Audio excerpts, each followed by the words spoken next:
Everyone, welcome to commerce tutorial. मैं हूं आपकी अपनी होस्ट ज्योति। आज हम स्टार्ट करने जा रहे हैं +1 micro economics production function and return two factors के इंपॉर्टेंट क्वेश्चन। हमारा फर्स्ट क्वेश्चन है ड्यूरिंग द शॉर्ट पीरियड। अब शॉर्ट पीरियड कौन सा पीरियड होता है जिसमें सम फैक्टर्स फिक्स्ड होते हैं और सम फैक्टर क्या होते हैं, वेरिएबल होते हैं। फिक्स्ड फैक्टर तो वो होते हैं, वो फिक्स्ड रहते हैं, चाहे हमारे आउटपुट 0 हो, चाहे 1 हो, चाहे 2 हो। अब मैंने फैक्ट्री खरीदी है, प्रोडक्शन स्टार्ट करनी है, लेकिन वहां पे आकर अभी तक मैंने क्वांटिटी कुछ भी नहीं की, बस लाके मशीनरी मैंने फैक्ट्री में रख दी। चाहे मेरे उस टाइम आउटपुट 0 है, लेकिन फिर भी प्लांट एंड मशीनरी का उसमें क्या लग रहा है, खर्चा हो रहा है। इट मींस वो फैक्टर्स जो हमेशा होने ही है, चाहे आपके आउटपुट 0 है चाहे 1 है, उनको क्या बोलते हैं, फिक्स्ड फैक्टर। अगर मैंने आउटपुट को इंक्रीज करना है तो मुझे क्या यूज करने पड़ेंगे, variable factor. Very factor means labour. जितनी ज्यादा लेबर लगाऊंगी उतनी ज्यादा प्रोडक्शन क्या होगी, इंक्रीज होगी। तो हमारा क्वेश्चन है during the short period production can be increased. अगर हमने प्रोडक्शन इंक्रीज करनी है तो हमने कौन से फैक्टर यूज करने हैं, वेरिएबल फैक्टर, क्योंकि फिक्स्ड फैक्टर तो होने ही होने हैं। अभी हमने देखा चाहे हमारी जितनी मर्जी आउटपुट है, 0 है, 1 है, 2 है, वो तो होने ही होने फिक्स्ड फैक्टर। नेक्स्ट है व्हेन एनपी इज नेगेटिव। जब हमारी एनपी नेगेटिव होती है तो उस कोर्स में हमारी जो टोटल प्रोडक्ट है वो क्या करती है, डिक्लाइन करती है, क्योंकि एनपी किसकी शेप होती है, हमारे टीपी की एक स्लोप होती है। वो ये बताती है कि टीपी का बिहेवियर क्या है।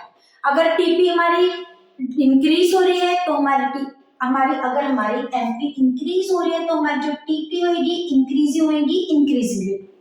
अगर हमारी एनपी डिक्रीज हो रही है, टीपी इंक्रीज होगी, डिक्रीजिंग रेट पे। अगर एनपी नेगेटिव है तो हमारी टीपी क्या हो जाएगी, डिक्रीजिंग। नेक्स्ट है एपी इंक्रीज हो रही है, उसमें हमारी एनपी की क्या शेप होगी। आप ध्यान में दो, हमारी एनपी क्या होती है, वो एकदम से इंक्रीज होती है, एकदम से क्या हो जाती है, प्लस डिक्रीज होनी शुरू हो जाती है।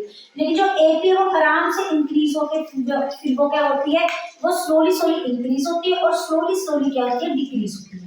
इट मींस जिस केस में हमारी एपी इंक्रीज हो रही है उस केस में जो हमारी एमपी है वो क्या है, यहाँ तक स्टिल इंक्रीज है, चाहे हमारी एमपी, ये हमारी है एमपी, ये हमारी है एपी। अगर हमारी एमपी इंक्रीज हो रही है तो हमारी एमपी क्या है, it is greater than the AP. अब देखो जाए यहाँ पे हमारी एपी क्या हो रही है, इंक्रीज हो रही है, और ये हमारी एमपी की शेप है। जब तक ये इंक्रीज हो रही है तब तक जब हमारी एमपी है वो एपी से क्या है, ग्रेटर है। नेक्स्ट हमारा question, in the case of diminishing returns two factor. वही होगी डिमिनिशिंग रिटर्न्स टू फैक्टर, क्या होगी, फिर हमारी एमपी क्या हो रही है, डिक्रीज हो रही है। इस केस में हमारी एमपी का बिहेवियर क्या होगा, डिक्रीज होगा। अब टीपी क्या है, एमपी की, एमपी क्या है, टीपी क्या है, स्लोप है। इट मींस टीपी इंक्रीज होगी लेकिन किसके रेट से, डिक्रीजिंग रेट से। नेक्स्ट है जब हमारी एमपी कांस्टेंट है, अब सेम है, जो हमारी एमपी है वो टीपी की क्या है, एक स्लोप है। एमपी इंक्रीज तो हो रही है लेकिन कांस्टेंट रेट पे इंक्रीज हो रही है, कांस्टेंट रेट पे इंक्रीज हो रही है। नेक्स्ट है स्टेजेस ऑफ प्रोडक्शन फंक्शन। अब ये जो हमारी स्टेजेस ऑफ प्रोडक्शन फंक्शन है ये किसके कॉन्सिक्वेंस है, हमारी एलवीपी पे। एलवीपी मतलब लॉ ऑफ वेरिएबल प्रोपोर्शन के। अगर लॉ ऑफ वेरिएबल प्रोपोर्शन ना होता है तो हमारी प्रोडक्शन की स्टेजेस नहीं होती, क्योंकि ये शॉर्ट पीरियड में प्रोवाइड करता है, वही ये हमारे तीनों स्टेजेस के बारे में बताता है, जिसको हम डिटेल में पूरा क्वेश्चन नेक्स्ट सेशन में अपने देखेंगे। नेक्स्ट है AP is the per unit output of. अब जब हमारा प्रोडक्शन इंक्रीज वेरिएबल फैक्टर की वजह से हो रहा है, इट मींस ये पर यूनिट आउटपुट हम किसकी वजह से बोल रहे हैं, वेरिएबल फैक्टर की वजह से, क्योंकि चेंजेस किसके कारण आ रही है, वेरिएबल फैक्टर की वजह से। फिक्स्ड फैक्टर तो हमारा क्या रह रहा है, कांस्टेंट रह रहा है। नेक्स्ट है MP can be positive, 0 and negative. तो इस केस यहां तक हमारी एमपी क्या है, पॉजिटिव है, यहाँ पे एमपी हमारी क्या है, नेगेटिव, यहाँ 0 और यहाँ पे हमारी एमपी क्या है, नेगेटिव है।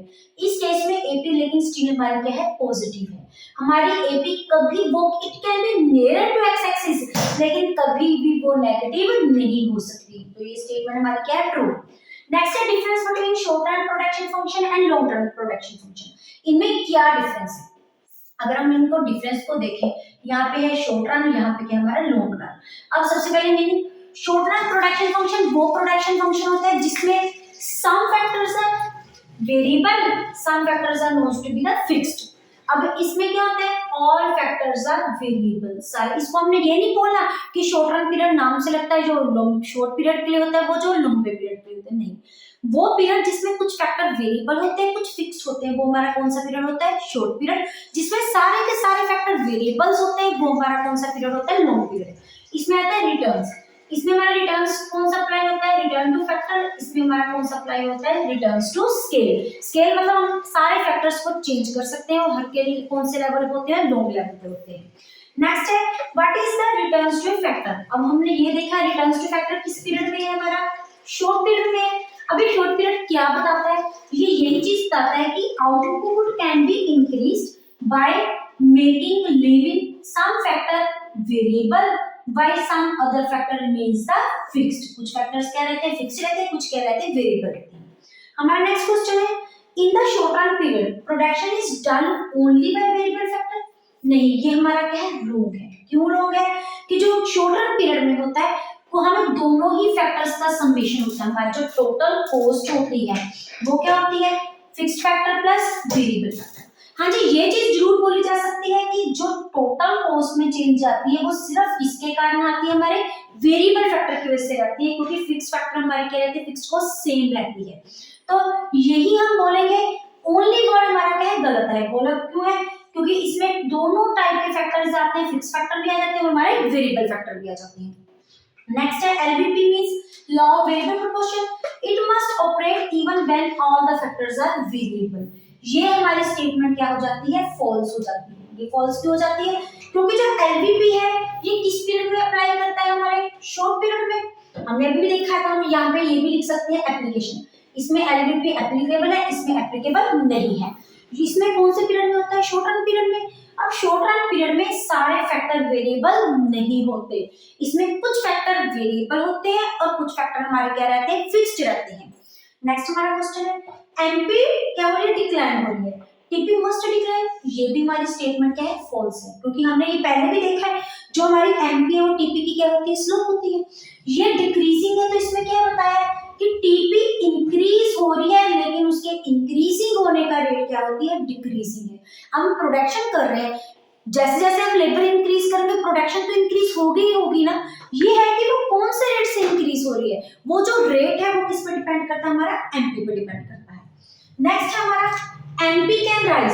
ये हमारा सेम क्वेश्चन है, हमारी एपी क्या हो रही है, राइज हो रही है। Even when MP is falling, शायद तो हमारा एमपी फॉल हो रहा है, बिल्कुल।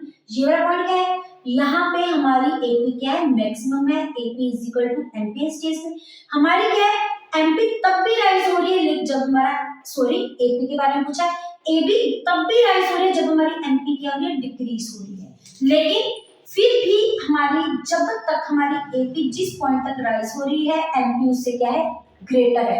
इट मींस इसके साथ एक कंडीशन है कि जो फॉलिंग एमपी है it is greater than AP, कि उस चाहे हमारी एमपी डिक्लाइन हो रही है लेकिन जो एमपी है वो ग्रेटर है, किससे ग्रेटर है, एपी से ग्रेटर है। नेक्स्ट है it is profitable to be in the stage of increasing return than in the decreasing return. हमारा जो प्रोड्यूसर है सबसे ज्यादा वो प्रॉफिटेबल किस स्टेज में होता है, हमारी सेकंड स्टेज में होता है, जिसके बारे में हम कल अच्छे से देखेंगे। अब ये स्टैटिंग स्टेज क्या बोलती है, स्टैटिंग स्टेज वो होती है जिसमें हमारा एमपी क्या हो रहा है, डिक्रीज हो रहा है। अगर एमपी डिक्रीज हो रहा है तो हमारा टीपी क्या होगा, इंक्रीज कौन से रेट से, डिक्रीजिंग रेट से। लेकिन कंडीशन ये चाहिए कि हमारा एमपी क्या होना चाहिए, पॉजिटिव होना चाहिए। जब तक एमपी पॉजिटिव है तब तक वो केस हमारा क्या है, प्रॉफिटेबल है। इट मींस जो इसका मतलब क्या होता है, प्रोड्यूसर किस स्टेज पे हमारा प्रॉफिटेबल है, in the second stage, not in the first stage. Next है when decreasing return reverse through the mechanisation agriculture. अगर एग्रीकल्चर हम कौन से मेथड से करते हैं, ट्रेडिशनल मेथड से। अगर एग्रीकल्चर में नए नए मेथड्स लेके आए, न्यू न्यू मशीन्स लेके आए, तो कि उसका क्या इफेक्ट होएगा एम्प्लॉयमेंट में। अब देखो अगर ज्यादा से ज्यादा मशीन आ रही है एग्रीकल्चर में तो इसका मतलब हम कौन सी टेक्नोलॉजी यूज कर रहे हैं, कैपिटल टेक्नोलॉजी।